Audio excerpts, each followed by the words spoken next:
जय हिंद दोस्तों, मैं भूपेंद्र नामदेव। कैसे हो आप लोग? आशा करता हूँ आप लोग अच्छे होंगे। जैसा कि आप स्क्रीन पर देख रहे हो, यह पेपर एसएससी जीडी का प्रीवियस ईयर का पेपर है।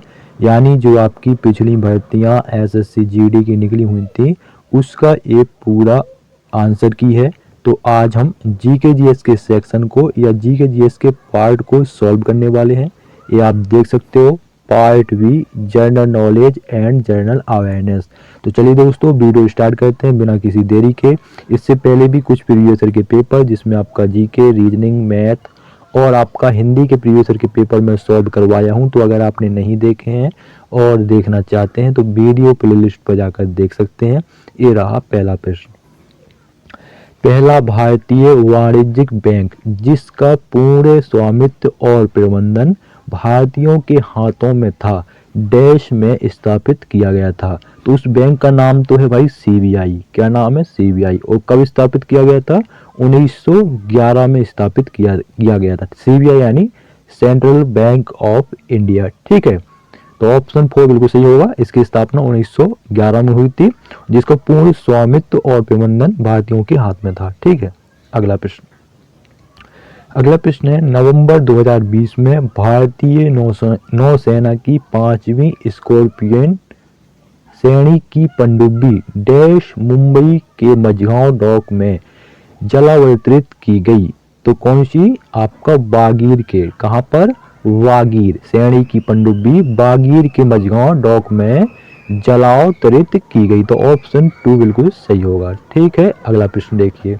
अगला प्रश्न है स्टैटिक जीके से, और एसएससी जीडी में सबसे अधिक जो टॉपिक पूछा जाता है वो है आपका स्टैटिक जीके।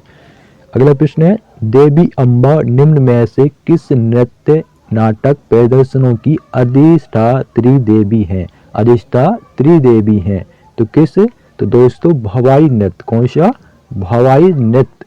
ठीक है, तो ऑप्शन 1 आपका बिल्कुल सही होगा। अगला प्रश्न देखिए।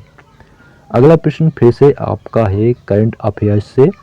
नवंबर 2020 में भारतीय रिजर्व बैंक द्वारा निम्नलिखित में से किस बैंक को 1 महीने की अवधि के लिए अधिस्थगन के तहत रखा गया था? तो कौन सा बैंक है वो है आपका Lakshmi Vilas bank limited. Lakshmi Vilas bank limited. Option 4 बिल्कुल सही होगा।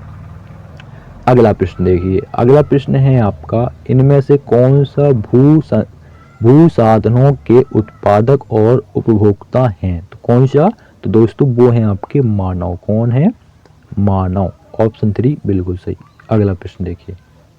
अगला प्रश्न है, चेंजिंग इंडिया नामक पुस्तक के लेखक कौन है? तो जो आपकी ये पुस्तक, ये जो आपकी बुक है चेंजिंग इंडिया, इसके लेखक है मनमोहन सिंह। कौन है? मनमोहन सिंह। ऑप्शन 4 बिल्कुल सही होगा।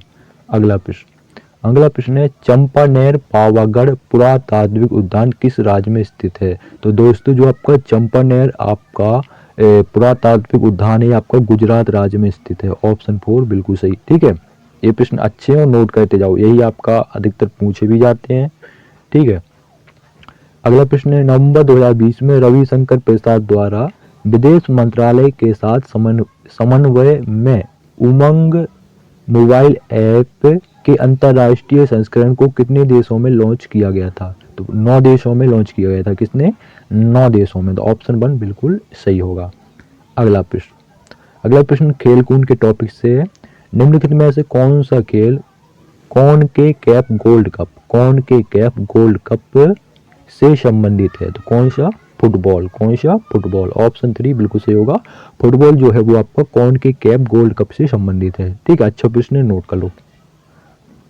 अगला प्रश्न, प्रयाग प्रशस्ति डैश में संकलित की गई थी। जो आपकी प्रयाग प्रशस्ति आपका संस्कृत में संकलित की गई थी। तो ऑप्शन 3 बिल्कुल सही होगा। अगला प्रश्न। अगला प्रश्न है आपका, दिलवाड़ा और जरगा पर्वत चोटियां निम्नलिखित में से किस राज्य में स्थित हैं? तो जो आपकी दिलवाड़ा और जरगा पर्वत की चोटियां हैं आपका राजस्थान में स्थित है। दिलवाड़ा अगर आपको नहीं पता, दिलवाड़ा राजस्थान में पड़ता है। ठीक है, इस हिसाब से आपका राजस्थान। ऑप्शन 3 बिल्कुल सही होगा। अगला प्रश्न है, चंदावर की लड़ाई मोहम्मद गौरी और डैश वंश के कन्नौज के जयचंद के बीच हुई थी। तो दोस्तों कौन सा वंश के? गहरवाल वंश। कौन सा? गहरवाल वंश के कन्नौज के जयचंद के साथ हुई थी। तो वंश के बारे में पूछा है। लड़ाई हुई थी आपका मोहम्मद गौरी और जयचंद के बीच, लेकिन जो जयचंद थे वो कन्नौज के गहरवाल वंश से संबंध रखते थे। ऑप्शन 4 बिल्कुल सही। अगला प्रश्न, संयुक्त राष्ट्र जिसे हम यूएन बोलते हैं, यूनाइटेड नेशन, प्रतिवर्ष किस दिन नीले आसमान के लिए अंतर्राष्ट्रीय स्वच्छ वायु दिवस मनाता है? तो किस दिन? 7 सितंबर को। कब मनाता है? 7 सितंबर को।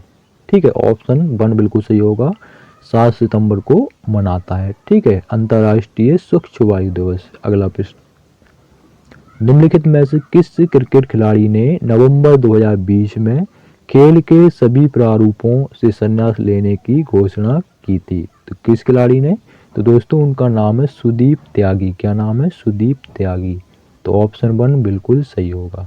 अगला प्रश्न, चुनाव के समय राजनीतिक दलों और चुनाव लड़ने वाले उम्मीदवारों द्वारा अनुपालित किए जाने वाले मानदंडों और दिशा निर्देशों का संकलन डैश कहलाता है? क्या कहलाता है? आचार संहिता कहलाता है। क्या कहलाता है? आचार संहिता कहलाता है। ऑप्शन 2 बिल्कुल सही होगा। अगर किसी को नहीं पता भाई आचार संहिता तो देख लो। ठीक है, कोड ऑफ कंडक्ट। अगला प्रश्न, भारतीय नौसेना और रूसी नौसेना ने डैश 2020 नामक द्विपक्षीय समुद्री अभ्यास के 11वें संस्करण की शुरुआत की।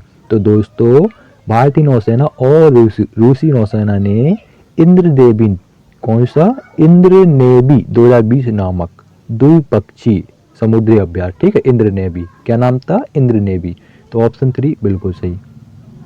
ठीक है, अगला प्रश्न, निम्नलिखित में से किस संगठन ने 16 अगस्त 1946 को सीधी कार्रवाई का दिवस घोषित किया? किसने?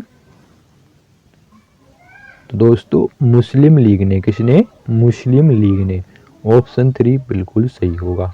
अगला प्रश्न, एक रासायनिक अभिक्रिया में डैश जल के साथ तीव्रता से अभिक्रिया करके कैल्शियम हाइड्रोक्साइड उत्पन्न करता है और भारी मात्रा में ऊष्मा मुक्त होती है? तो रासायनिक अभिक्रिया में कैल्शियम ऑक्साइड, कौन सा?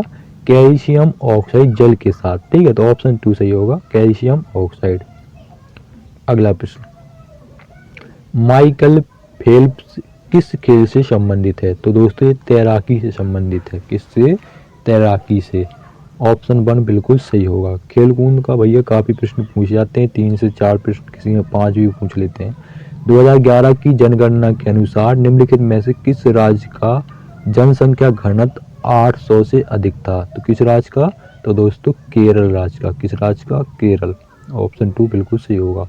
बेसिकली ये जो आपका पेपर है एसएससी जीडी 2021 का है, जैसे कि आपने थंबनेल में भी देखा होगा। 2020-21 में जो वैकेंसी निकली थी तो आपका जो अंक है वो 25 अंक का आपका प्रश्न पूछा जाता था, तो 25 प्रश्न है इसमें। ठीक है, और प्रश्न आपके रिपीट भी होंगे। लोकप्रिय बालिका बचत योजना सुकन्या समृद्धि योजना के तहत वर्तमान में आवश्यक न्यूनतम वार्षिक जमा राशि कितनी है? तो कितनी है? 250 रुपये, 250। ऑप्शन 3 बिल्कुल सही होगा। अगला प्रश्न, भारत सरकार ने केंद्रीय ग्रामीण स्वच्छता कार्यक्रम का शुभारंभ किस वर्ष किया? तो दोस्तों 1986 में किया था। किस वर्ष? 1986 में। तो ऑप्शन 4 1986 बिल्कुल सही होगा, केंद्रीय ग्रामीण स्वच्छता कार्यक्रम। तो देखो कब का ये प्रश्न पूछा जा रहा है, तो ये प्रश्न पूछे जाते हैं जितनी भी सेंट्रल गवर्नमेंट की जितनी भी आपकी महत्वपूर्ण योजनाएं वहाँ से प्रश्न बनते ही बनते हैं। तो 1986 में। 1712 ईस्वी में भारत पर हुए अरब आक्रमण का नेतृत्व डैश ने किया था? किसने? मोहम्मद बिन कासिम ने। किसने? मोहम्मद बिन कासिम ने। तो ऑप्शन 2 बिल्कुल सही होगा। अगला प्रश्न, 74वें कान फिल्म समारोह में सर्वश्रेष्ठ डॉक्यूमेंट्री के लिए ओएलडी और द गोल्डन आई पुरस्कार निम्न में से किसे प्रदान किया गया? तो किसको? ए नाइट ऑफ नोइंग नथिंग को। किसको? ए नाइट ऑफ नोइंग नथिंग को। तो ऑप्शन 4 बिल्कुल सही होगा।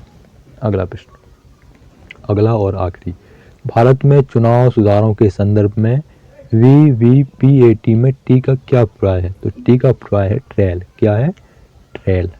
ठीक है, तो ऑप्शन 4 आपका बिल्कुल सही होगा। तो दोस्तों ये आपका आगे से आपका ये मैथ का सेक्शन है। तो दोस्तों वीडियो कैसा लगा कमेंट बॉक्स में भी बताएं, और प्रश्न रिपीट होंगे। ठीक है, 2020-21 के जो वैकेंसी निकली थी उसके पेपर हैं। अब ये 2020-21 का समाप्त हो जाएगा, फिर 2018 की भी करवा देंगे। यही प्रश्न आपके बार बार रिपीट होते रहते, कहीं अलग से नहीं बनते। जय हिंद, जय भारत।